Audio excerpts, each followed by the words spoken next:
নিতাই পুখুৰীৰ ভাতগাজত সামৰি পৰিল হনুমান কছাৰী হাইডাং হুঁচৰি। শিৱসাগৰ জিলাৰ নিতাই পুখুৰীৰ ভাতগাজত সামৰি পৰিল সোণোৱাল কছাৰী হাইডাং হুঁচৰি। উল্লেখ্য যে গাঁওখনৰ ৰাইজে প্ৰতি বছৰে পহিলা বহাগৰ পৰাই চোতালে চোতালে নিশা হাইডাং হুঁচৰি গাই গৃহস্থক আশীৰ্বাদ প্ৰদান কৰি আহিছে। হাইডাং হুঁচৰিয়ে গাঁওখনত শান্তি সম্প্ৰীতি আৰু একতাৰ ভাৱ বৃদ্ধি কৰাত গুৰুত্বপূৰ্ণ ভূমিকা পালন কৰিছে। এইবাৰ হাইডাং হুঁচৰি গোৱাৰ ফলতে গাঁওখনৰ পৰিৱেশ ৰজনজনাই আছিল যদিও ঐতিহ্যমণ্ডিত দলংগুৰি ৰাইজে শেষবাৰৰ বাবে হাইডাং পৰিৱেশন কৰি বছৰটোৰ বাবে বিদায় জনায়। News desk report Assam live 7।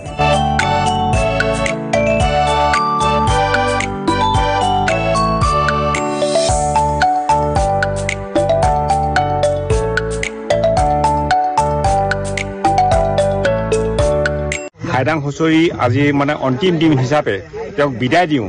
আমাৰ মনৰ এটা দুখ লাগে বিদায় দিলে, কাৰণ কেলে আমি এই পৰিৱেশটো আমি সমূহ গাঁওখনৰ মূৰত যিহেতু আজি বিদায় দিন, গতিকে আমাৰ দলংগুৰি এই ঠাইডোখৰত আমি এই প্ৰস্থানবোৰ বিদায় দিছোঁ আহৰ তলত।